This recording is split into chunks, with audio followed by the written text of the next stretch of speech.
أشهد أن لا إله إلا الله وحده لا شريك له وأشهد أن محمدا عبده ورسوله أما بعد فأعوذ بالله من الشيطان الرجيم بسم الله الرحمن الرحيم الحمد لله رب العالمين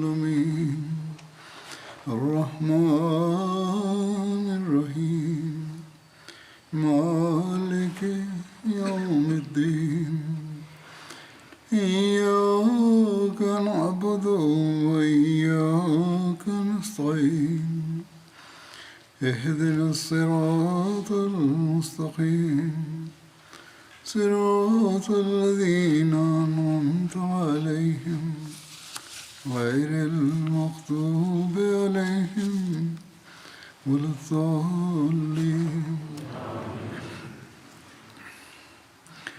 آج میں پیشگوئی مسلم موت کے بعد پہلوؤں کو ذکر کروں گا. جیسا کہ ہر احمدی جانتا ہے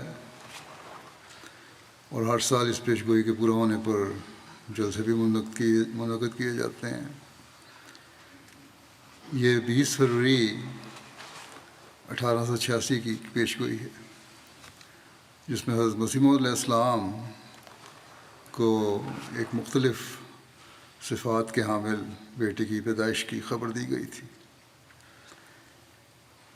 لیکن اس بارے میں بیان کرنے سے پہلے میں بچوں اور بعض نوجوانوں کے بھی اس سوال کا جواب دینا چاہتا ہوں. پہلے بھی کئی دفعہ دے چکا ہوں. جو یہ کہتے ہیں کہ جب ہم سالگرہ نہیں مناتے تو حضرت مسلم موعود کی سالگرہ کیوں منائی جاتی ہے. اس بارے میں واضح ہو، جیسا کہ میں نے کہا، میں نے کئی مرتبہ بیان کر چکا ہوں کہ مرزا بشیر الدین محمود احمد کی پیدائش کی سالگرہ نہیں منائی جاتی، بلکہ پیشگوئی کے پورا ہونے پر جلسے کیے جاتے ہیں. حضرت خلیفۃ مسیح ثانی رضی اللہ عنہ کی پیدائش تو 12 جنوری 1889 کی ہے. دوسرے جن گھروں میں یہ ذکر نہیں ہوتا وہاں خود والدین کو پڑھ کر بچوں کو بتانا بھی چاہیے، سمجھانا بھی چاہیے کہ پیشگوئی مسلم موعود کیا ہے. یہ ایک عظیم پیشگوئی ہے جو پہلے نوشتوں کے مطابق، جن کی پہلے انبیاء نے بھی خبر دی، اور پھر حضرت صلی اللہ علیہ وسلم کے ارشاد کی پیشگوئی کے مطابق اللہ تعالیٰ نے حضرت مسیح علیہ السلام کو یہ اعلان کرنے کا فرمایا تھا. یہ ایک لمبی پیشگوئی ہے. اس کا شروع کا حصہ میں بیان کر دیتا ہوں. آپ علیہ السلام نے فرمایا، الہام اللہ تعالیٰ و علام عز و جل، خدائے رحیم و کریم و بزرگ و برتر نے جو ہر چیز پر قادر ہے، جل شانہ و عز اسمہ، مجھ کو اپنے الہام سے مخاطب کر کے فرمایا کہ میں تجھے ایک رحمت کا نشان دیتا ہوں، اسی کے موافق جو تو نے مجھ سے مانگا. میں نے تیری تضرعات کو سنا اور تیری دعاؤں کو اپنی رحمت سے بپایا قبولیت جگہ دی، اور تیرے سفر کو، جو ہوشیارپور اور لدھیانے کا سفر ہے، تیرے لیے مبارک کر دیا. سو قدرت اور رحمت اور قربت کا نشان تجھے دیا جاتا ہے، فضل اور احسان کا نشان تجھے عطا ہوتا ہے، اور فتح و ظفر کی کلید تجھے ملتی ہے. اے مظفر، تجھ پر سلام. خدا نے یہ کہا تا وہ جو زندگی کے خواہاں ہیں موت کے پنجے سے نجات پاویں، اور وہ جو قبروں میں دبے پڑے ہیں باہر آویں، اور تا دین اسلام کا شرف اور کلام اللہ کا مرتبہ لوگوں پر ظاہر ہو، اور تا حق اپنی برکتوں کے ساتھ آ جائے، اور باطل اپنی تمام نحوستوں کے ساتھ بھاگ جائے، اور تا لوگ سمجھیں کہ میں قادر ہوں، یعنی خدا کہتا ہے میں قادر ہوں، اور جو چاہتا ہوں سو کرتا ہوں، اور تا وہ یقین لائیں کہ میں تیرے ساتھ ہوں، اور تا انہیں جو خدا کے وجود پر ایمان نہیں لاتے، اور خدا اور خدا کے دین اور اس کی کتاب اور اس کے پاک رسول محمد مصطفیٰ صلی اللہ علیہ وسلم کو انکار اور تکذیب کی نگاہ سے دیکھتے ہیں، ایک کھلی نشانی ملے اور مجرموں کی راہ ظاہر ہو جائے، سو تجھے بشارت ہو کہ ایک وجیح اور پاک لڑکا تجھے دیا جائے گا، ایک ذکی غلام لڑکا تجھے ملے گا، وہ لڑکا تیرے ہی تخم سے، تیری ہی ذریت اور نسل ہوگا۔ اور پھر آگے اس پیش گوئی میں اس لڑکی کی خصوصیات بیان کی گئی ہیں، جن میں سے بعض کا میں ذکر کر دیتا ہوں، ایک دو کا۔ فرمایا وہ سخت ذہین و فہیم ہوگا، وہ علوم ظاہری و باطنی سے پر کیا جائے گا۔ پھر فرمایا وہ اسیروں کی رستگاری کا موجب ہوگا۔ یہ اس لمبی پیش گوئی کی چند باتیں ہیں۔ اور پھر ہم نے دیکھا کہ اس مدت کے اندر جو اللہ تعالیٰ نے خبر پا کر، اللہ تعالیٰ سے خبر پا کر آپ نے دی تھی، اس میں وہ لڑکا پیدا ہوا، پیش گوئی کے تمام حصوں کا مصداق بنا، جن کی تعداد 50-52 بنتی ہے۔ بہرحال جیسا کہ میں نے کہا، میں نے تو یہ 2-3 باتیں ہی اس پیش گوئی کی لی ہیں۔ حضرت مسلم موعود کی 52 سالہ خلافت کا دور، خلافت کے دور کا ہر دن اس پیش گوئی کے پورا ہونے کی شان کا اظہار کر رہا ہے۔ اب کوئی یہ کہہ سکتا ہے، خالف ہمارا جو نہ ماننے والا، کہ احمدی تو اس پیش گوئی کے پورا ہونے کی دلیل دیں گے ہی، وہ تو کہتے ہی رہیں گے کہ پیش گوئی پوری ہو گئی، لیکن کوئی ٹھوس دلیل پیش کرو۔ تو ایسے معترضین کی ڈٹائی ہے، ورنہ حضرت مسلم موعود کے دور میں جماعت احمدیہ کی ترقی کا ہر دن، جیسا کہ میں نے کہا، اس کی روشن دلیل ہے۔ بہرحال جن باتوں کا پیش گوئی کے حوالے سے میں نے ذکر کیا ہے، اس بارے میں انصاف پسند ایسے لوگوں کی گواہیاں پیش کرتا ہوں جن کا جماعت سے کوئی تعلق نہیں ہے، اور بڑے صغیر میں وہ جانی پہچانی شخصیتیں ہیں۔ چنانچہ مولانا غلام رسول صاحب مہر ایک جانی پہچانی شخصیت ہیں۔ آپ 1885 میں جلندھر میں پیدا ہوئے، یعنی مولانا غلام رسول صاحب ایک محقق، مصنف، ادیب، صحافی اور مورخ تھے۔ روزنامہ ذمہ دار سے منسلک رہے، بعد میں مولانا عبد المجید سالک کے ساتھ مل کر اخبار انقلاب لاہور سے جاری کیا۔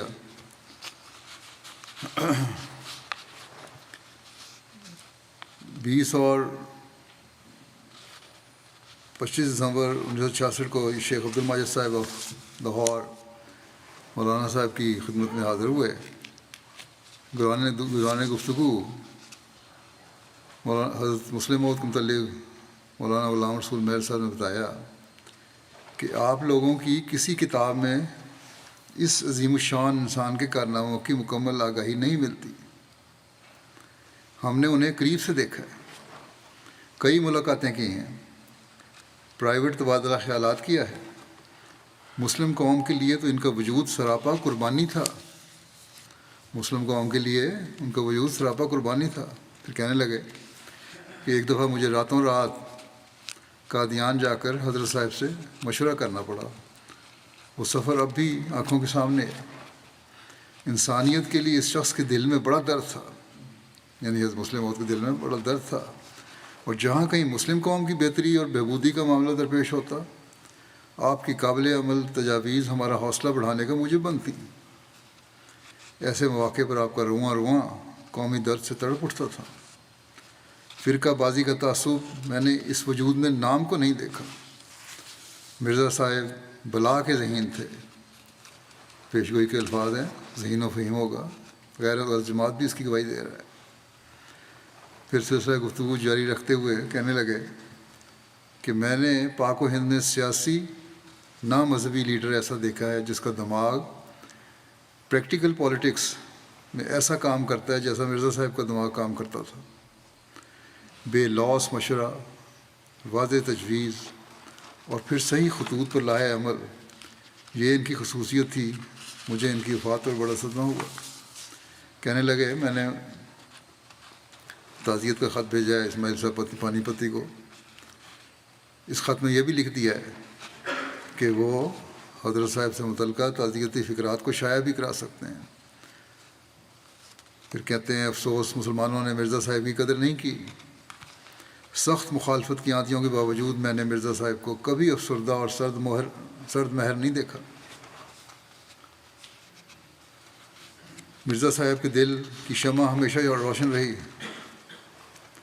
ہم یاس و افسردگی کی تصویر بنے ان سے ملاقات کے لیے جاتے، اور جب باہر آتے تو یوں معلوم ہوتا کہ نا امیدی کے بادل چھٹ گئے ہیں اور مقصد میں کامیابی سامنے نظر آ رہی ہے۔ وزنی دلیل دیتے اور قابل عمل بات کرتے، اور اسی پر بس نہیں، ہر نوع کی قربانی اور تعاون کی پیشکش بھی ساتھ ہوتی، جس سے ہمیں جرأت اور حوصلہ کے جذبات پیدا ہوتے۔ پھر جناب لالا کنور سین صاحب سابق چیف جج کشمیر، آپ کے بارے میں ان کا ایک اظہار خیال ہے۔ لالا کنور سین صاحب لالا بھیم سین صاحب کے فرزند تھے۔ انہوں نے حضرت خلیفہ مسیح ثانی کی تقریر عربی زبان کا مقام السنہ عالم میں اور صاحب اس صدر کے شکریہ کے بعد خاص طور پر شکر گزاری کے جذبات سے لبریز انگریزی میں ایک مؤثر تقریر فرمائی، جس کا مفہوم یہ تھا کہ آج حضرت مسلم موعود کا ایک لیکچر تھا، اس کو سننے کے بعد کہا کہ آج قابل لیکچرر نے زبان عربی کی فضیلت پر جو دلچسپ اور معرکۃ الآراء تقریر کی ہے، اسے سن کر مجھے بہت خوشی ہوئی، اور اس لحاظ سے بھی مجھے خوشی ہے کہ ذاتی طور پر میرے آپ سے تعلقات ہیں۔ چنانچہ ان کے والد ماجد سے میرے والد صاحب نے عربی سیکھی تھی، لالا صاحب کے والد نے حضرت مسلم علیہ السلام سے عربی سیکھی تھی۔ کہتے ہیں جب میں لیکچر سننے کے لیے آیا، اس وقت میں نے خیال کیا کہ مضمون اس رنگ میں بیان کیا جائے گا جس طرح پرانی طرز کے لوگ بیان کرتے ہیں۔ مشہور ہے، کہنے لگے مشہور ہے کہ کسی عرب سے ایک دفعہ زبان عربی کی فضیلت کی وجہ دریافت کی گئی، تو اس نے کہا اس کی 3 وجہ ہیں فضیلت کی۔ پہلی اس لیے یہ کہ میں عرب کا رہنے والا ہوں، یہ فضیلت ہے عربی کی۔ دوسرے یہ کہ قرآن مجید کی زبان ہے، چلو یہ ماننے والی بات ہے۔ تیسرے اس لیے کہ جنت میں بھی عربی بولی جائے گی۔ کہتے ہیں میں سمجھتا تھا کہ شاید اس قسم کی باتیں زبان عربی کی فضیلت میں پیش کی جائیں گی، مگر جو لیکچر دیا گیا وہ نہایت ہی عالمانہ اور فلسفیانہ شان اپنے اندر رکھتا ہے۔ میں جناب مرزا صاحب کو یقین دلاتا ہوں کہ میں نے ان کے لیکچر کے ایک ایک حرف کو پوری توجہ اور کامل غور کے ساتھ سنا ہے، اور میں نے اس سے بہت ہی حظ اٹھایا اور فائدہ حاصل کیا ہے۔ مجھے امید ہے کہ اس لیکچر کا اثر مدتوں میرے دل پر قائم رہے گا۔ حضرت مسلم موعود رضی اللہ عنہ تو دنیاوی تعلیم کے لحاظ سے پرائمری پاس بھی نہیں تھے۔ اس علم سے اللہ تعالیٰ نے انہیں پر کیا تھا، جیسا کہ اللہ تعالیٰ نے وعدہ فرمایا تھا، اور غیر بھی یہ تعریف کی بغیر نہیں رہ سکے۔ ایک امریکی پادری کے تاثرات سنائیں۔ شیخ اسماعیل صاحب پانی پتی نے بیان کیا، مولوی عمر الدین صاحب شملوی ایک دفعہ نے ایک واقعہ سنایا۔ کہتے ہیں کہ حضور کے خلیفہ ہونے کے چند ماہ بعد، یعنی حضرت مسیح ثانی خلافت متمکن ہوئے 1914 میں، چند ماہ بعد ایک امریکہ کا ایک بڑا پادری قادیان آیا، جو بڑا عالم فاضل بھی تھا، اور اپنے علم و فضل پر نازاں بھی تھا۔ قادیان پہنچ کر اس نے ہم لوگوں کے سامنے چند مذہبی سوالات پیش کیے جو نہایت وقیع اور بڑے اہم تھے، اور ساتھ ہی کہا کہ میں امریکہ سے چل کر یہاں تک آیا ہوں اور میں نے مسلمانوں کی ہر مجلس میں بیٹھ کر ان سوالات کو دہرایا ہے، مگر آج تک مجھے مسلمانوں کا بڑے سے بڑا عالم اور فاضل ان سوالوں کا تسلی بخش جواب نہیں دے سکا۔ میں یہاں ان سوالوں کو آپ کے خلیفہ صاحب کے سامنے پیش کرنے کے لیے خاص طور پر آیا ہوں۔ دیکھیے خلیفہ صاحب ان سوالوں کا کیا جواب دیتے ہیں۔ کہتے ہیں بیان کرنے والے کہ سوالات اتنے پیچیدہ اور عجیب قسم کے تھے کہ انہیں سن کر مجھے یقین ہو گیا کہ حضرت صاحب ابھی بالکل نوجوان ہیں اور الہیات کی کوئی باقاعدہ تعلیم بھی انہوں نے نہیں پائی، عمر بھی چھوٹی ہے اور واقفیت بھی بہت تھوڑی ہے، وہ ان سوالوں کو جواب ہرگز نہیں دے سکیں گے، اور اس طرح سلسلہ احمدیت کی بڑی بدنامی اور صبح کی ساری دنیا میں ہوگی، کیونکہ جب حضرت صاحب ان سوالوں کے جواب نہ دے سکے تو یہ امریکن پادری واپس جا کر ساری دنیا میں اس عمل کا پروپیگنڈا کرے گا کہ احمدیوں کا خلیفہ کچھ بھی نہیں جانتا اور عیسائیت کے مقابلے میں ہرگز نہیں ٹھہر سکتا، وہ صرف نام کا خلیفہ ہے ورنہ علمیت خاک بھی نہیں رکھتا۔ اس صورتحال سے میں کہتے ہیں بہت پریشان ہوا اور میں نے اس بات کی کوشش کی کہ وہ امریکن پادری حضرت صاحب سے نہ ملے اور ویسے ہی واپس چلا جائے، مگر مجھے اس کوشش میں کامیابی نہیں ہوئی۔ وہ امریکن اس بات پر مصر رہا کہ میں ضرور خلیفہ صاحب سے مل کر جاؤں گا۔ ناچار میں گیا اور میں نے حضرت صاحب سے کہا کہ ایک امریکی پادری آیا ہے، آپ سے کچھ سوالات پوچھنا چاہتا ہے، اب کیا کریں؟ اس پر حضرت صاحب نے بغیر توقف کے اور بلا تعامل فرمایا کہ بلا لو اسے۔ ناچار میں اسے لے کر آ گیا، حضرت صاحب کی خدمت میں حاضر ہوا، دونوں کے درمیان ترجمان کہتے ہیں میں ہی تھا، وہ انگلش میں بول رہا تھا، آپ اردو میں جواب دے رہے تھے، یہ ترجمانی کر رہے تھے۔ کہتے ہیں امریکن پادری نے کچھ رسمی گفتگو کے بعد اپنے سوالات حضرت صاحب کی خدمت میں پیش کیے، جن کا ترجمہ میں نے آپ کو سنا دیا۔ حضرت صاحب نے نہایت سکون کے ساتھ ان سب سوالوں کو سنا اور پھر فوراً ان کے ایسے تسلی بخش جوابات دیے کہ میں سن کر حیران ہو گیا۔ مجھے ہرگز بھی یقین نہ تھا کہ ان سوالوں کے حضرت صاحب ایسے پرمعارف اور بے نظیر جواب دے سکیں گے۔ جب میں نے یہ جوابات انگریزی میں امریکن پادری کو سنائے تو وہ بھی حیران رہ گئے اور کہنے لگا میں نے آج تک ایسی معقول گفتگو اور ایسی مدلل تقریر کسی مسلمان کے منہ سے نہیں سنی۔ معلوم ہوتا ہے کہ تمہارا خلیفہ بہت بڑا اسکالر ہے اور مذاہب عالم پر اس کی نظر بڑی گہری ہے۔ یہ کہہ کر اس نے بڑے ادب سے حضرت صاحب کے ہاتھ کو بوسہ دیا اور واپس چلا گیا۔ یہ شان ہے پیش گوئی کے پورے ہونے کی۔ ایک پادری بھی جو اپنے آپ کو علوم کا ماہر سمجھتا تھا، اسلام کی برتری کا قائل ہو کر گیا۔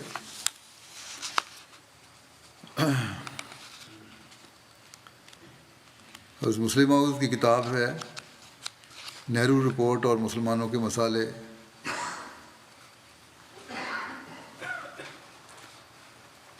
اس کے متعلق ایک رائے دینے والے نے لکھا ہے کہ حضور کی اس بروقت رہنمائی سے مسلمانوں کے اونچے طبقے بہت ممنون ہوئے اور مسلمانوں کے سیاسی حلقوں میں اسے نہایت پسند کیا گیا، اور بڑے بڑے مسلم لیڈروں نے تعریفی الفاظ میں اسے سراہا اور شکریہ ادا کیا کہ حضرت امام جماعت احمدیہ نے مسلمانوں کی نہایت ضرورت کے وقت دستگیری کی ہے۔ چنانچہ کئی اصحاب نے حضرت مفتی محمد صادق صاحب سے کہا کہ اصلی اور عملی کام تو آپ کی جماعت ہی کر رہی ہے، اور جو تنظیم آپ کی جماعت میں ہے وہ اور کہیں نہیں دیکھی جاتی۔ کلکتے کے مخلص احمدی مسٹر دولت احمد خان صاحب BA LLB جوائنٹ ایڈیٹر اخبار سلطان نے تبصرے کو بنگالی میں ترجمہ کر کے اور ایک چھوٹی سی خوبصورت کتاب کی شکل میں ترتیب دے کر شائع کیا، اور اہل بنگال میں اس کی بہت مقبولیت حاصل ہوئی۔ ایک معزز تعلیم یافتہ غیر احمدی نہرو رپورٹ پر تبصرہ کا مطالعہ کرنے کے بعد اتنے متاثر ہوئے کہ انہوں نے سیکرٹری ترقی اسلام کے نام میں خط میں لکھا، میری طبیعت بہت چاہتی ہے کہ حضرت خلیفہ صاحب کو دیکھوں اور ان کی زیارت کروں، کیونکہ میرے دل میں ان کی بہت وقت ہے۔ آپ برائے مہربانی حضرت صاحب کی خدمت میں اس حقر کا سلام عرض کر دیجیے اور یہ بھی کہہ دیجیے کہ ایک خادم کی طرف سے مبارکباد منظور فرمائیں کہ آپ نہایت خوش اسلوبی سے ایسے خطرناک حالات میں جن سے اسلام اس وقت گزر رہا ہے اس کو بچا رہے ہیں، اور نہ صرف مذہبی خبرگیری کر رہے ہیں بلکہ سیاسی معاملات میں بھی مسلمانوں کی رہنمائی فرما رہے ہیں۔ میں نے جناب والا کے خیالات کو نہرو رپورٹ کے متعلق پڑھا، جس نے آپ کی وقت کو میری آنکھوں میں اور بھی بڑھا دیا، اور میں جہاں آپ کو ایک زبردست مذہبی عالم سمجھتا ہوں، اس کے ساتھ ہی ایک ماہر سیاستدان بھی سمجھنے لگا ہوں۔ اخبار سیاست لاہور سے شائع ہوتا تھا 1930 میں، 2 دسمبر 1930 میں اس نے لکھا کہ مذہبی اختلافات کی بات چھوڑ کر دیکھیں تو جناب بشیر الدین محمود احمد صاحب نے میدان تصنیف و تالیف میں جو کام کیا ہے وہ بلحاظ ضخامت و افادہ ہر تعریف کا مستحق ہے، اور سیاست میں اپنی جماعتوں کو عام مسلمانوں کے پہلو و پہلو چلانے میں آپ نے جس اصول عمل کی ابتدا کر کے اس کو اپنی قیادت میں کامیاب بنایا ہے وہ بھی ہر منصف مزاج مسلمان اور حق شناس انسان سے خراج تحسین وصول کر کے رہتا ہے۔ آپ کی سیاسی فراست کا ایک زمانہ قائل ہے، اور نہرو رپورٹ کے خلاف مسلمانوں کو مشتبہ کرنے میں، سائمن کمیشن کے روبرو مسلمانوں کا نقطہ نگاہ پیش کرنے میں، مسائل حاضرہ پر اسلامی نقطہ نگاہ سے مدلل بحث کرنے اور مسلمانوں کے حقوق کے استدلال سے مملوء کتابیں شائع کرنے کی صورت میں، یعنی دلیلوں سے بڑی کتابیں شائع کرنے کی صورت میں آپ نے بہت ہی قابل تعریف کام کیا ہے۔ زیر بحث کتاب سائمن رپورٹ پر آپ کی تنقید ہے جو انگریزی زبان میں لکھی گئی ہے، جس کے مطالعے سے آپ کی وسعت معلومات کا اندازہ ہوتا ہے۔ آپ کا طرز بیان سلیس اور قائل کر دینے والا ہوتا ہے، آپ کی زبان بہت شستہ ہے۔ عراق کے حالات پر آل انڈیا ریڈیو اسٹیشن لاہور سے تقریر کی تھی آپ نے، اس کے متعلق رائے ہے۔ عراق کے حالات پر حضرت مسلم موعود نے ایک تقریر فرمائی جو آل انڈیا ریڈیو اسٹیشن لاہور سے 25 مئی 1941 کو نشر ہوئی۔ اس تقریر کا محرک دوسری جنگ عظیم کے دوران جرمنی اور اٹلی کا عراق پر حملہ آور ہونا تھا۔ دہلی کے مشہور سکھ اخبار ریاست 2 جون 1941 نے اس پر حسب ذیل تبصرہ کیا۔ کہتا ہے کہ غلام اقوام اور غلام ممالک کے کریکٹر کا سب سے کمزور پہلو یہ ہوتا ہے کہ ان کے افراد اخلاقی سچائی اور جرأت سے محروم ہو جاتے ہیں، اور چاپلوسی، جھوٹ، خوشامد اور بزدلی کی اسپرٹ ان میں نمایاں ہو جاتی ہے۔ عراق کا رشید علی پر مثال دے رہا ہے کہ عراق کا رشید علی برطانوی حکومت یا برطانوی رعایا کے نقطہ نگاہ سے غلطی پر ہو یا اس کا برطانیہ سے جنگ کرنا غیر مناسب ہو، مگر اس سے انکار نہیں کیا جا سکتا کہ یہ شخص اپنے ملک کی سیاسی آزادی کے لیے لڑ رہا ہے، اور اس کو کسی قیمت پر بھی اپنے ملک کا غدار یا ٹریٹر قرار نہیں دیا جا سکتا۔ مگر ہمارے غلام ملک کے والیان ریاست اور لیڈروں کا کریکٹر دیکھیے، جو والی ریاست عراق کے متعلق تقریر کرتا ہے رشید علی کو غدار کہہ کر پکار رہا ہے، جو لیڈر جنگ کے متعلق بیان دیتا ہے سب سے پہلے وہ رشید علی کو ٹریٹر قرار دیتا ہے اور پھر اپنے بیان کی بسم اللہ کرتا ہے۔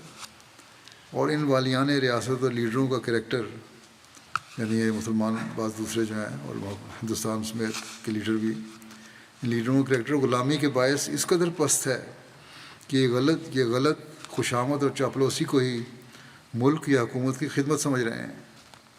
ہمارے والیان ریاست اور لیڈروں کی اس احمقانہ خوشامد کی موجودگی میں قادیان کی احمدی جماعت کے پیشوا کی اخلاقی جرأت، آپ کا بلند کریکٹر اور آپ کی صاف بیانی دلچسپی اور مسرت کے ساتھ محسوس کی جائے گی، جس کا اظہار آپ نے پچھلے ہفتے اپنے ریڈیو کی ایک تقریر میں کیا۔ یہ قوم کو اسیری سے نجات دلانے کی آپ کی ایک کوشش ہے۔ مولانا محمد علی جوہر صاحب ہیں، 1878 میں پیدا ہوئے، 1931 میں ان کی وفات ہوئی۔ رامپور میں یہ پیدا ہوئے تھے، کلکتہ سے ہفتہ وار اخبار کامریڈ جاری کیا انہوں نے. دہلی میں ہمدرد کے نام سے اردو میں بھی اخبار کا اجرا کیا. 1923 میں آل انڈیا کانگریس کے صدر بنائے گئے. گول میز کانفرنس میں شرکت کے لیے لندن گئے. وہیں 4 جنوری 1931 کو ان کا انتقال ہو گیا. پاکستان کے قیام، استحکام اور اس کی تعمیر و ترقی کے ہر مرحلے پر حضرت مسلم موعود کی خدمات نمایاں تھیں. آج یہ کہتے ہیں نا کہ احمدیوں نے کیا کیا، یہ تو خود غیر تسلیم کر رہے ہیں کہ نمایاں خدمات تھیں. مولانا محمد علی جوہر صاحب نے اس سلسلہ میں اپنے تاثرات اپنے اخبار ہمدرد 26 ستمبر 1927 میں درج فرمائے. لکھتے ہیں کہ ناشکر گزاری ہوگی کہ جناب مرزا بشیر الدین محمود احمد اور ان کی اس منظم جماعت کا ذکر ان سطور میں نہ کریں، جنہوں نے اپنی تمام تر توجہات بلا اختلاف عقیدہ تمام مسلمانوں کی بہبودی کے لیے وقف کر دی ہیں. یہ حضرات اس وقت اگر ایک جانب مسلمانوں کی سیاسیات میں دلچسپی لے رہے ہیں، یعنی مرزا بشیر الدین محمود احمد اور ان کی جماعت، تو دوسری طرف مسلمانوں کی تنظیم، تبلیغ و تجارت میں بھی انتہائی جد و جہد سے منہمک ہیں. یہ احمدیوں کا کردار ہے. اور وہ وقت دور نہیں جب کہ اسلام کے اس منظم فرقے کا طرز عمل، سنیں کہتے ہیں وہ وقت دور نہیں جب اسلام کے اس منظم فرقے کا طرز عمل سواد اعظم اسلام کے لیے بالعموم اور ان اشخاص کے لیے بالخصوص جو بسم اللہ کے گنبدوں میں بیٹھ کر خدمات اسلام کے بلند بانگ و در باطن ہیچ دعوی کے خوگر ہیں، مشعل راہ ثابت. بڑے بڑے ممبروں میں بیٹھ کے دعوے کرتے ہیں ہم مذہبی لیڈر بن کے، بڑے بلند بات دعوے کرتے ہیں ظاہر میں، لیکن کہتا ہے ہیچ باطن در باطن ہیچ دعوی کے خوگر ہیں. لیکن اندرونی طور پر یہ صرف دعوے ہیں، ان کے بڑی گھٹیا قسم کے دعوے ہیں. ان کے لیے یہ لوگ مشعل راہ ثابت ہوں گے، کس وقت آئے گا تم دیکھ لینا. یہ ہے انصاف پسند علماء کی رائے. آج کل کے علماء جو احمدیوں کو پاکستان اور اسلام کو دشمن کہتے ہیں، انہیں اس آئینے میں اپنا چہرہ دیکھنا چاہیے کہ اسلام کا درد احمدی رکھتے ہیں یا یہ نام نہاد علماء. سید حبیب صاحب ایک شخصیت ہیں، 1891 سے پیدا ہوئے. اردو کے مشہور اور ممتاز اخبار نویس تھے. رسالہ پھول اور تہذیب نسواں کے مدیر مقرر ہوئے. اخبار نقوش اور پھر سیاست اور روزنامہ غازی جاری کیا. نہایت بے باک اور نڈر اخبار نویس تھے. 1951 میں ان کی وفات ہوئی. آل انڈیا کشمیر کمیٹی، جس کا قیام 25 جولائی 1931 کو عمل میں آیا تھا، جب حضرت مسلم موعود نے اس کمیٹی کی صدارت سے استعفیٰ دے دیا. شروع میں کمیٹی جب بنی تھی تو حضرت مسلم موعود کو صدر بنایا گیا تھا، سب مسلمانوں کی طرف سے متفقہ طور پر. بہرحال حضرت مسلم موعود نے ایک وقت میں آگے اس کی صدارت سے استعفیٰ دے دیا. تو سید حبیب صاحب نے اپنے اخبار سیاست لاہور کی اشاعت 18 مئی 1933 میں لکھا، میری دانست میں اپنی اعلیٰ قابلیت کے باوجود ڈاکٹر اقبال یعنی ڈاکٹر علامہ اقبال صاحب اور ملک برکت علی صاحب دونوں اس کام کو چلا نہیں سکیں گے، اور یوں دنیا پر واضح ہو جائے گا کہ جس زمانہ میں کشمیر کی حالت نازک تھی، اس زمانے میں جن لوگوں نے اختلاف عقائد کے باوجود مرزا صاحب کو صدر منتخب کیا تھا، انہوں نے کام کی کامیابی کو زیر نگاہ رکھ کر بہترین انتخاب کیا تھا. اس وقت اگر اختلاف عقائد کی وجہ سے مرزا صاحب کو منتخب نہ کیا جاتا، اس وقت اگر اختلافات عقائد کی وجہ سے مرزا صاحب کو منتخب نہ کیا جاتا تو یہ تحریک بالکل ناکام رہتی اور امت مرحومہ کو سخت نقصان پہنچتا. میری رائے میں مرزا صاحب کی علیحدگی کمیٹی کی موت کے مترادف ہے. مختصراً یہ کہ ہمارے انتخابات کی موزونیت اب دنیا پر واضح ہو جائے گی. اب پتہ لگ جائے گا کہ مرزا صاحب نے کیا کام کیا تھا اور ڈاکٹر علامہ صاحب کیا کام کرتے ہیں، اور ان کی کمیٹی جو ان کے بغیر ہے کیا کام کرتی ہے. اور پھر دنیا دیکھ لیا کیا ہوا، سب کچھ سامنے ہے. یہ کام آپ نے کیوں کیا؟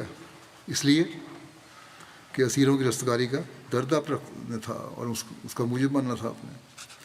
آپ نے صدارت تو چھوڑ دی تھی اور کمیٹی نے بعد میں کام بھی کیا کافی، لیکن اس درد کی وجہ سے پیچھے رہ کر ہر ممکن مدد جو آپ کر سکتے تھے کی، اور اس کی تاریخ گواہ ہے۔ پھر مولانا عبدالماجد دریابادی صاحب ہیں، 1892 میں یہ پیدا ہوئے۔ ہندوستان کے ایک اردو ادیب، قلم کار، محقق اور مفسر قرآن بھی تھے۔ حضرت خلیفۃ مسیح ثانی کی وصال پر مولانا عبدالماجد صاحب نے اپنے اخبار صدق جدید لکھنؤ کی 18 نومبر 1965 کی اشاعت میں لکھا کہ دوسرے عقیدے ان کے جیسے بھی ہوں، ان کے عقیدے جیسے بھی ہوں، قرآن و علوم قرآنی کی عالمگیر اشاعت اور اس کی آفاق گیر تبلیغ میں جو کوششیں انہوں نے سرگرمی اور اولوالعزمی سے اپنے طویل عمر میں جاری رکھیں، ان کا صلہ اللہ تعالیٰ انہیں عطا فرمائے۔ یہ خود مفسر قرآن ہے اور یہ بات مسلموں کے بارے میں بیان فرما رہے ہیں۔ اور ان خدمات کے توفیل میں ان کے ساتھ عام معاملہ درگزر کا فرمائے۔ خیر، آگے لکھتے ہیں کہ علمی حیثیت سے قرآنی حقائق و معارف کی جو تشریح و تبیین و ترجمانی وہ کر گئے ہیں، اس کا بھی ایک بلند و ممتاز مرتبہ ہے۔ ایک مفسر قرآن جو مسلمانوں کے ہیں خود یہ تسلیم کر رہے ہیں کہ علمی حیثیت سے قرآنی حقائق و معارف کی جو تشریح اور تبیین اور ترجمانی وہ کر گئے ہیں، اس کا بھی ایک بلند و ممتاز مرتبہ ہے۔ اختلاف عقیدے کے اور مذہب کے باوجود، مذہب تو نہیں لیکن عقیدے کے باوجود، جس میں وہ اپنے آپ کو حق پر سمجھتے ہوں گے، حضرت مسلم موعود کی خدمت قرآن و اسلام کی تعریف کیے بغیر نہیں رہ سکے۔ جب اللہ تعالیٰ نے علوم ظاہری و باطنی سے پر کرنے کا وعدہ دیا تھا، پھر کون آپ جیسے علوم و معارف اپنے وقت میں بتا سکتا تھا؟ بلکہ بعد میں آنے والے بھی آپ کے علوم سے ہی خوشچینی کریں گے، تبھی صحیح راستے پہ چلتے جائیں گے۔ علامہ محمد اقبال صاحب، ڈاکٹر علامہ محمد اقبال صاحب، ان کے حوالے سے جماعت کے خلاف بہت باتیں ہوتی ہیں، لیکن یہ باتیں بھی یہ باتیں بھی ریکارڈ میں موجود ہیں۔ 24 مارچ 1927 کو لاہور میں ایک جلسہ ہوا جس کی صدارت علامہ اقبال نے کی۔ حضرت مسلم موعود نے وہاں تقریر فرمائی۔ اس کے بعد علامہ صاحب نے کہا، ایسی پرز معلومات تقریر بہت عرصے کے بعد لاہور میں سننے میں آئی ہے، خاص کر جو قرآن شریف کی آیات سے مرزا صاحب نے استنباط کیا ہے وہ تو نہایت ہی عمدہ ہے۔ میں اپنی تقریر کو زیادہ دیر تک جاری نہیں رکھ سکتا تا مجھے اس تقریر سے جو لذت حاصل ہو رہی ہے، یعنی حضرت مسلم کی تقریر سے جو لذت حاصل ہو رہی ہے وہ زائل نہ ہو جائے۔ سید عبدالقادر صاحب ایم اے، پروفیسر تاریخ کے تھے، پرنسپل اسلامیہ کالج لاہور تھے، یہ کہتے ہیں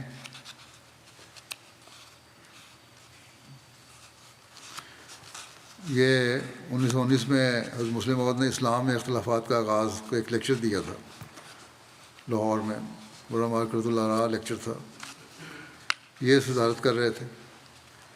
صدارتی خطاب میں سید عبدالقادر صاحب نے بیان کیا کہ فاضل باپ کے فاضل بیٹے حضرت مرزا بشیر الدین محمود احمد کا نامی اس بات کی کافی ضمانت ہے کہ یہ تقریر نہایت عالمانہ ہے۔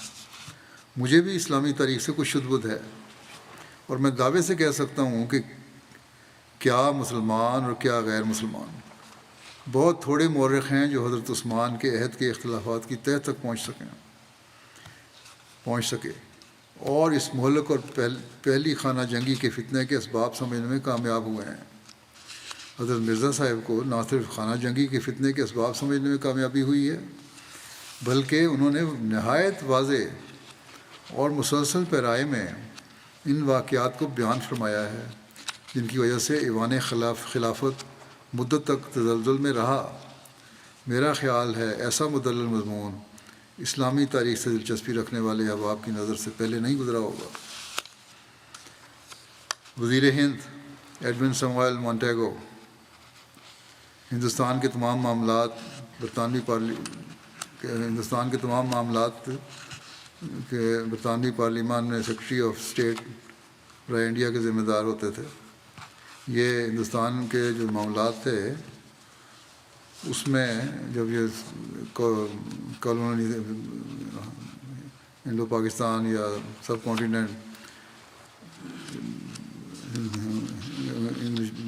برٹش گورنمنٹ کے ماتحت تھا، برطانیہ کی گورنمنٹ کے ماتحت تھا، تو یہ اس وقت برطانوی پارلیمنٹ میں سیکرٹری آف اسٹیٹ تھے برائے انڈیا۔ 1917 اور 1918 میں یہ اس عہدے پر فائز تھے۔ انہی ایام میں ہندوستان کی صورتحال کا جائزہ لینے ہندوستان کے دورے پر گئے۔ حضرت مسلم موعود نے اس موقع پر ہندوستان کے معاملات کو سلجھانے پر واضح اور مفصل رہنمائی ان صاحب یعنی وزیر ہند کے نام، یہ وزیر ہند بھی تھے، ایک ایڈریس کی شکل میں ارسال فرمائی۔ یہ ایڈریس انہیں لاہور میں پیش کیا گیا، جسے حضرت سر ظفر اللہ خان صاحب نے پڑھ کر سنایا۔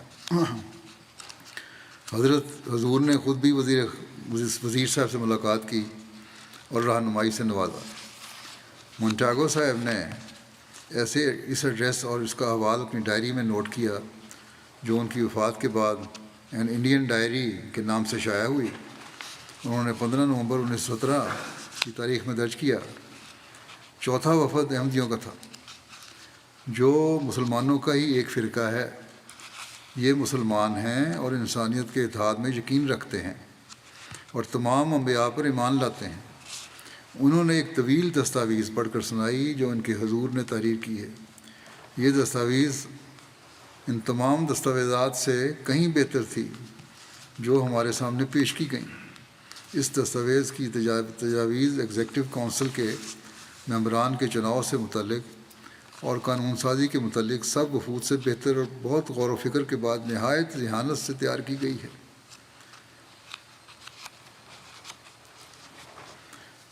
اختتامی نوٹ کے اصل الفاظ یوں ہیں ان کے کہ ہی has a good mind and had carefully thought out his constitutional scheme. بڑے ان کا دماغ پائے کا ہے اور بڑی احتیاط اور گہرائی سے ایک آئینی اسکیم دی ہے انہوں نے۔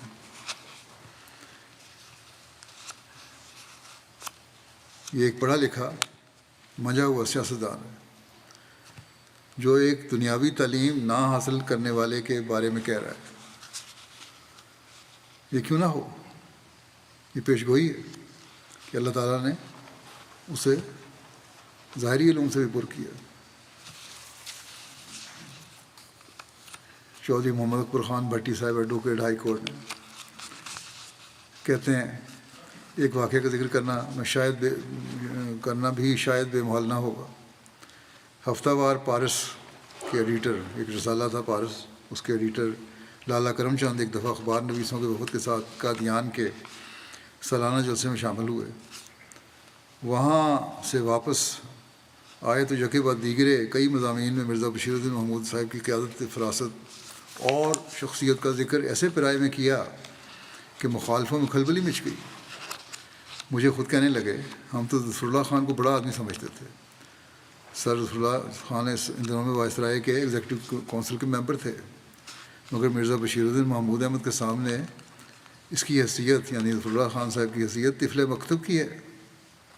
وہ ہر معاملے میں ان سے بہتر رائے رکھتا ہے، یعنی حضرت مرزا بشیر الدین محمود احمد ہر معاملے میں ظفر اللہ خان صاحب سے بہتر رائے رکھتے ہیں، بہترین دلائل پیش کرتا ہے۔ اس میں بے پناہ تنظیمی قابلیت ہے۔ ایسا آدمی بآسانی کسی ریاست کو بام عروج تک لے جا سکتا ہے۔ تقسیم ملک کے بعد مرزا بشیر الدین محمود احمد صاحب نے لاء کالج میں ملکی ترقی کے امکانات پر چند تقریریں کی تھیں۔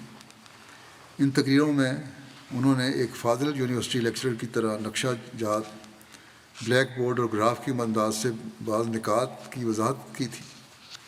مجھے ایک نقطہ یاد ہے، لکھنے والے کہتے ہیں مجھے ایک نقطہ یاد ہے، اور وہ یہ کہ انہوں نے کہا کہ افسوس ہے کہ تقسیم ملک سے پہلے ان جزائر کی طرف توجہ نہ دی گئی جو ساحل ہند کے ساتھ ساتھ واقع ہیں۔ لکادیپ اور سرندیپ اور بالادیپ وغیرہ۔ ان ساحلی جزیروں کی آبادی اکثر و بیشتر مسلمانوں پر منحصر ہے اور ان کی اہمیت دفاعی نقطۂ نگاہ سے بہت زیادہ ہے۔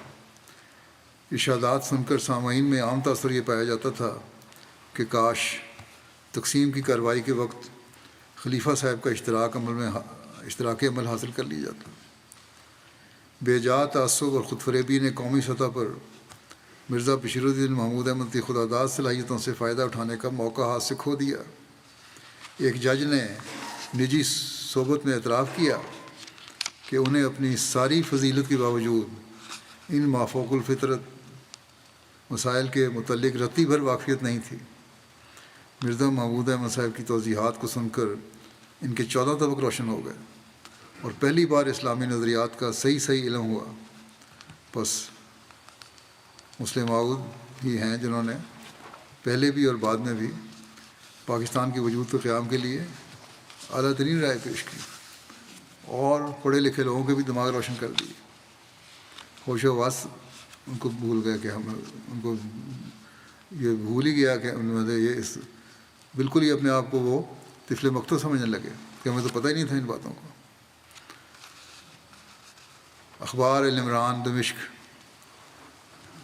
10 اگست 1924 میں بعنوان مہدی دمشق میں لکھتا ہے، جب مسلم ماؤد نے دورہ کیا وہاں، کہتا ہے کہ ابھی آپ کے دارالخلافہ میں تشریف لانے کی خبر شائع ہوئی تھی کہ بہت سے علماء اور فضلاء جو وہاں شام کے تھے آپ کے ساتھ گفتگو کرنے اور آپ کی دعوت کے متعلق آپ سے مناظرہ اور مباحثہ کرنے کے لیے آپ کی خدمت میں پہنچ گئے، اور انہوں نے آپ کو نہایت عمیق پہنچے۔ اور پھر کیا ہوا، کہتا ہے لکھنا والا، انہوں نے آپ کو نہایت عمیق ریسرچ رکھنے والا عالم اور سب مذاہب اور اس کی تاریخ و فلسفہ کا گہرا مطالعہ رکھنے والا اور شریعت الہیہ کے حکمت و فلسفہ کی واقفیت رکھنے والی شخصیت پایا۔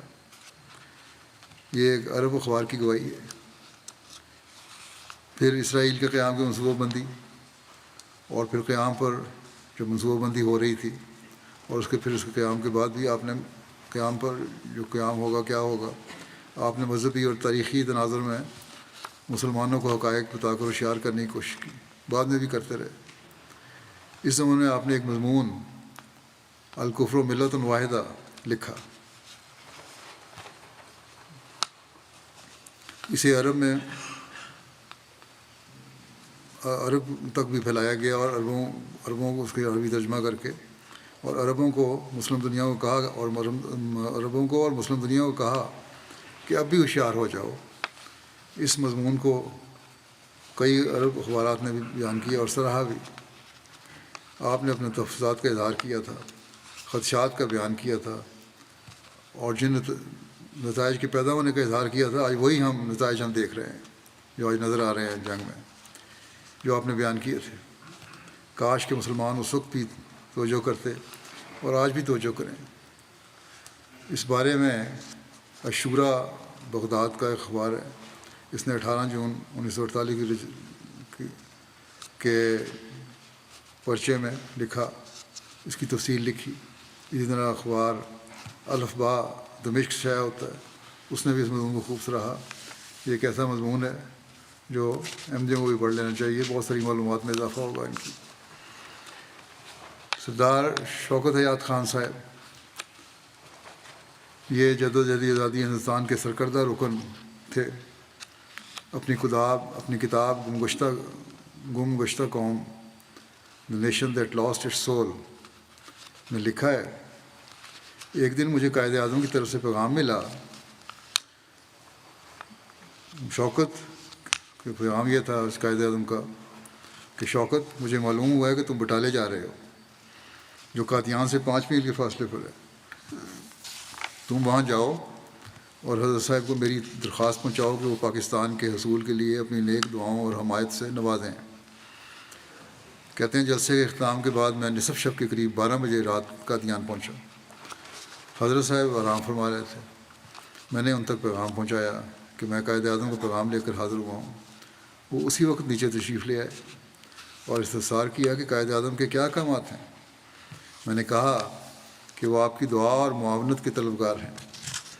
انہوں نے کہا حضرت مسلم موعود نے کہا جواباً کہ وہ شروع ہی سے ان کے مشن کے لیے دعا گو ہیں، اور جہاں تک ان کے پیروکار کا تعلق ہے یعنی احمدیوں کا، کوئی احمدی مسلم لیگ کے خلاف انتخاب میں کھڑا نہیں ہوگا، اور اگر کوئی اس غصے غداری کرے گا تو وہ ان کی جماعت کی حمایت سے محروم ہوگا۔ اگر وہ کھڑا بھی ہوا تو جماعت اس کی فیور نہیں کرے گی، چاہے وہ احمدی ہو۔ مسلم لیگ کے کینڈیڈیٹ کو بہرحال ہم سپورٹ کریں گے۔ اس ملاقات کے نتیجے میں ممتاز دولتانہ صاحب نے سیالکوٹ کے حلقے میں ایک احمدی نواب محمد دین صاحب کو بھاری اکثریت سے شکست دی۔ قادیانی لوگوں نے اپنے امیر کے حکم کی آوری میں یہ شوکت ریاست لکھتے ہیں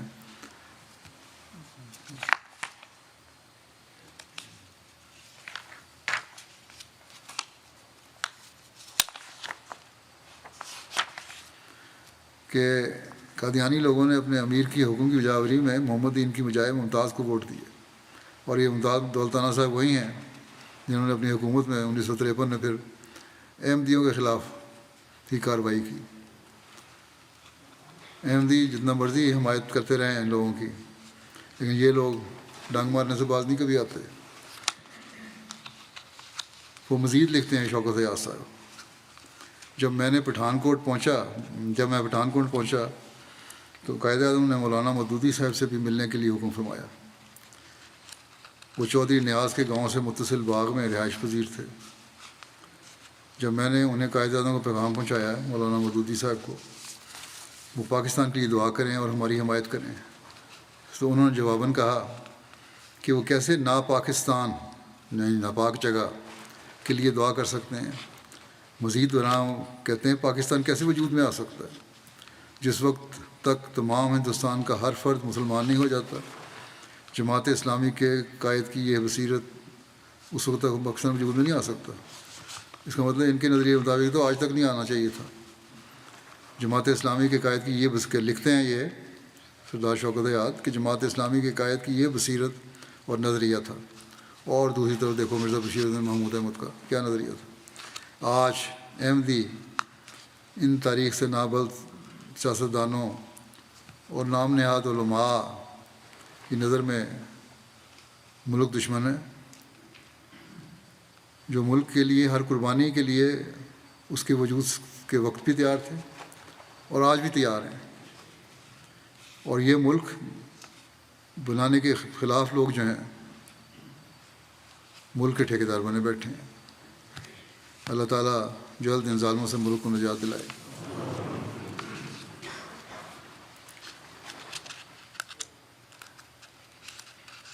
پھر مسلمانوں کے درد رکھتے ہوئے آپ کا ایک اور کارنامہ ہے۔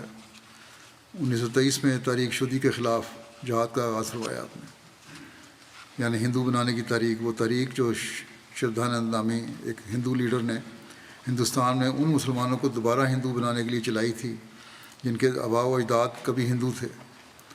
آپ نے یکے بعد دیگرے آنریڈی مبلغین کے وفود ملکانہ کے علاقے کی جانب روانہ کیے۔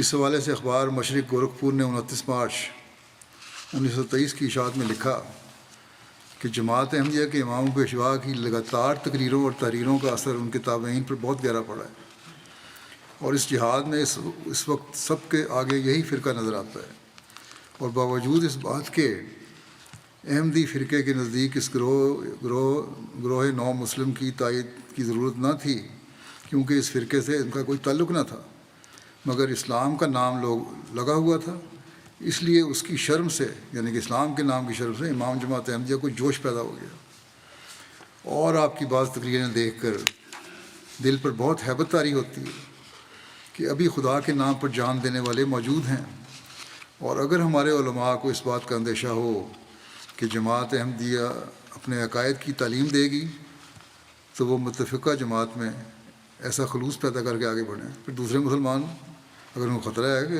اپنے عقائد نہ جاری کر دیں جماعت احمدیہ، تو وہ پھر مسلمان سارے اکٹھے ہو جائیں، متفقہ جماعت بنائیں، ایک خلوص پیدا کر کے آگے بڑھیں کہ ستو کھائیں، اور کیا کس طرح کریں جس طرح احمدی کرتے ہیں، ستو کھائیں اور چنے چبائیں اور اسلام کو بچائیں۔ جو لوگ وہاں گئے تھے وہ تو اس طرح گزارا کرتے تھے، کوئی کھانا پکا ہوا نہیں ملتا تھا، چنے کھاتے تھے اور ستو پیتے تھے۔ جماعت احمدیہ کے ارکان میں ہم یہ خلوص بیشتر دیکھتے ہیں.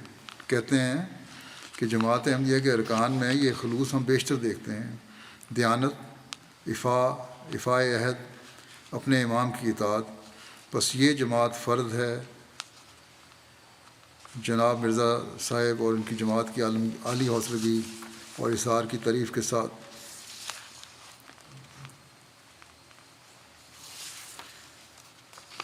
مسلمانوں کے ایسے اثار کی غیرت دلاتے ہیں. یہ ایک بن گئے ہیں اور یہ مسلمانوں کو ایسے اثار کی غیرت دلاتے ہیں کہ تم بھی اکٹھے ہو اور ایسا اثار پیدا کرو. دیانت اور امانت جو مسلمانوں کی امتیازی صفت تھی، آج وہ ان میں نمایاں ہے. جماعت احمدیہ کی فیاضی اور اثار کے ساتھ ان کی دیانت اور آمد و خرچ کے ابواب کی درستگی اور باقاعدگی سب سے زیادہ قابل ستائش ہے. اور یہی وجہ ہے کہ باوجود آمدن کی کمی کے یہ لوگ بڑے بڑے کام کر رہے ہیں، غیر تسلیم کر رہے ہیں. یہ درد تھا آپ کے دل میں، جس کے لیے آپ نے جماعت میں خاص تحریک کر کے پوری جماعت کو ہی کسی نہ کسی رنگ میں اس کام پر لگا دیا اور متحرک کر دیا، جس کے غیر جماعت بھی مترف ہیں. میم شین صاحب ایک مشہور صحافی تھے.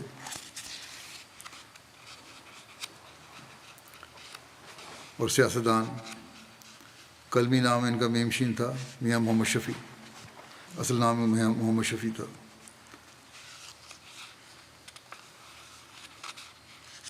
حضرت مسلم موعود کی وفات پر انہوں نے لکھا لاہور کی ڈائری میں کہ مرزا بشیر الدین محمود احمد نے 1914 میں خلافت کی گدی پر متمکن ہونے کے بعد جس طرح اپنی جماعت کی تنظیم کی اور جس طرح صدر انجمن احمدیہ کو ایک فعال اور جاندار ادارہ بنایا، اس سے ان کی بے پناہ تنظیمی قوت کا پتہ چلتا ہے. اگرچہ ان کے پاس کسی یونیورسٹی کی ڈگری نہیں تھی، لیکن انہوں نے پرائیویٹ طور پر مطالعہ کر کے اپنے آپ کو واقعی علامہ کہلانے کا مستحق بنا لیا تھا. انہوں نے ایک دفعہ ایک انٹرویو میں مجھے بتایا تھا کہ میں نے انگریزی کی مہارت سول اینڈ ملٹری گزٹ کے باقاعدہ مطالعہ سے حاصل کی.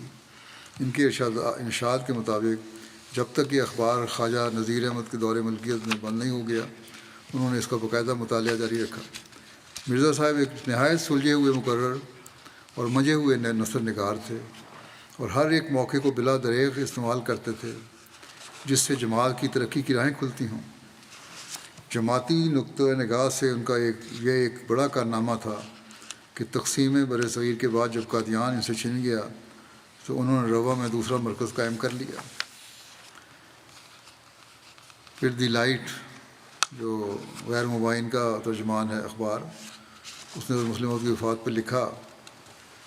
اس کا عنوان یہ تھا اے گریٹ نیشن بلڈر.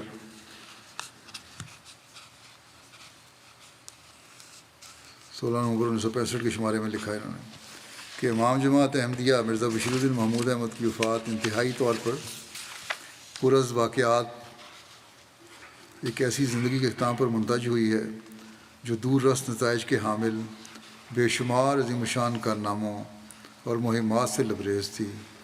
آپ علوم و فنون پر حاوی ایک نابغہ روزگار وجود اور بے پناہ قوت عمل سے مالا مال شخصیت تھے. گزشتہ نصف صدی کے دوران دینی علم و فضل سے لے کر تبلیغ و اشاعت اسلام کے نظام تک اور مزید برآں سیاسی قیادت تک فکر و عمل کا بمشکل ہی کوئی ایسا شعبہ ہوگا جس پر مرحوم نے اپنی منفردانہ اثر کا گہرا نقش نہ چھوڑا ہو.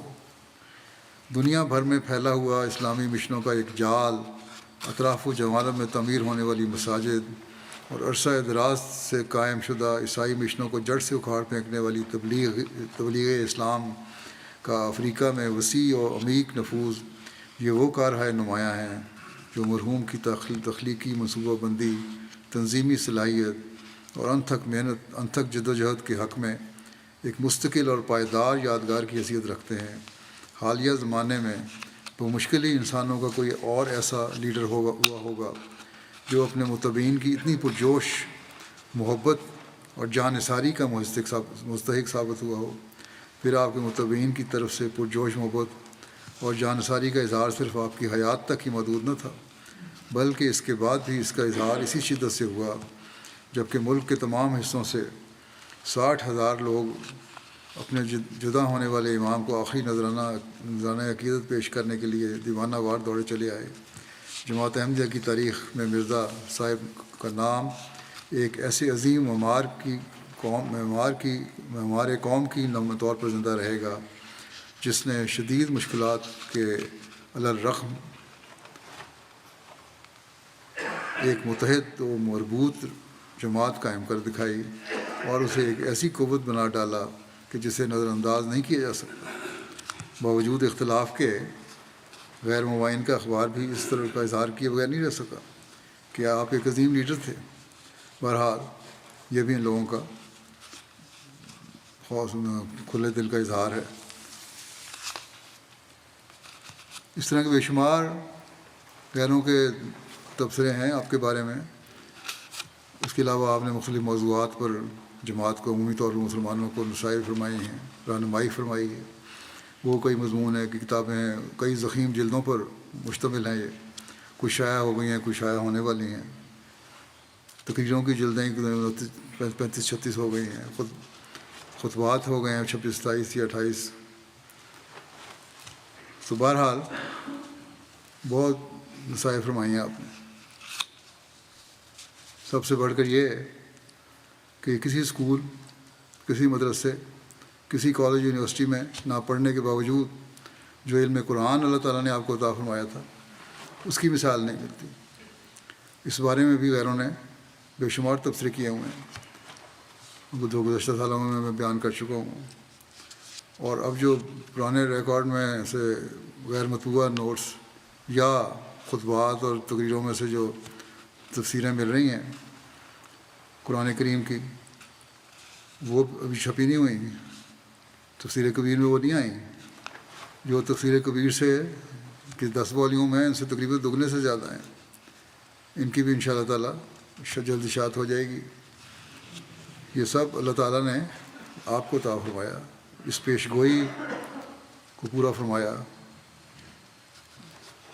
اور یہ پیش گوئی حضرت مسلم موعود جو ہے، یہ حضرت مسلم علیہ السلام کی صداقت کی ایک عظیم پیش گوئیوں میں سے ہے اور ہمارے ایمان کو بڑھانے کا ذریعہ ہے۔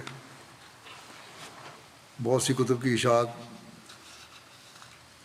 انگریزی زبان میں بھی ہو چکی ہے۔ جن کو اردو نہیں آتی انہیں اس علمی خزانے سے استفادہ کرنے کی کوشش کرنی چاہیے۔ پہلے بھی میں کہتا رہتا ہوں، اللہ تعالیٰ ہم سب کو اس علمی خزانے سے فائدہ اٹھانے کی توفیق عطا فرمائے۔ آج کل پاکستان میں جماعت کے خلاف مخالفت کی ایک دوبارہ لہر شروع ہوئی ہے۔ سیاستدان اور مولوی جو انتخابات میں ہارے ہیں یا اپنی مرضی کے نتائج انہیں حاصل نہیں ہو سکے، ان کی ایک بڑی تعداد فساد پھیلانے کے لیے پھر احمدیوں پر حملے کر رہی ہے۔ ان کا ہمیشہ سے یہی طریق رہا ہے کہ جب خود ناکام ہو جائیں تو سستی شہرت حاصل کرنے کے لیے پھر احمدیوں کے خلاف محاذ کھڑا کر دو۔ یہی یہ لوگ کچھ کر رہے ہیں آج کل اپنے خود غرضانہ مقاصد کے لیے۔ یہ جو بھی کر سکتے ہیں کرتے ہیں اور کر رہے ہیں اور کریں گے۔ اس لیے احمدیوں کو جہاں ہوشیار ہونا چاہیے وہاں دعاؤں اور صدقات پہ بہت زیادہ زور دینا چاہیے۔ اللہ تعالیٰ احمدیوں کو محفوظ رکھے۔ یمن کے احمدیوں کے لیے بھی بہت دعا کریں، اللہ تعالیٰ ان کے لیے بھی آسانیاں پیدا فرمائے۔ ان کے بہت سارے اسیری میں زندگی گزار رہے ہیں، ان کو جلد اسیری سے رہائی فرمائے۔ فلسطینیوں کے لیے بھی دعا کریں، اللہ تعالیٰ ان پر بھی رحم فرمائے اور بڑی طاقتوں کے ظلموں سے ان کو نجات دلائے۔ گھانا میں جلسہ ہو رہا ہے، کل سے شروع ہے، کل ہفتے کو ان کا آخری دن ہے۔ ان کے ہر طرح کامیاب ہونے کی دعا کریں۔ ان کا 100 سالہ جماعت قیام پر جلسہ ہے، کل انشاءاللہ یہاں سے جلسے میری تقریر بھی ہوگی، لائیو وہاں جائے گی۔ اللہ تعالیٰ ہر لحاظ سے برکت فرمائے۔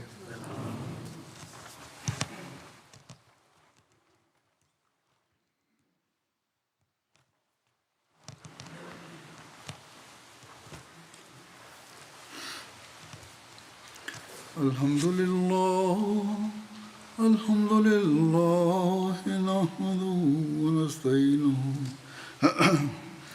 ونستغفره ونؤمن به ونتوكل عليه ونعوذ بالله من شرور أنفسنا ومن سيئات أعمالنا من يهده الله فلا مضل له ومن يضلل فلا هادي له ونشهد أن لا إله إلا الله ونشهد أن محمدا عبده ورسوله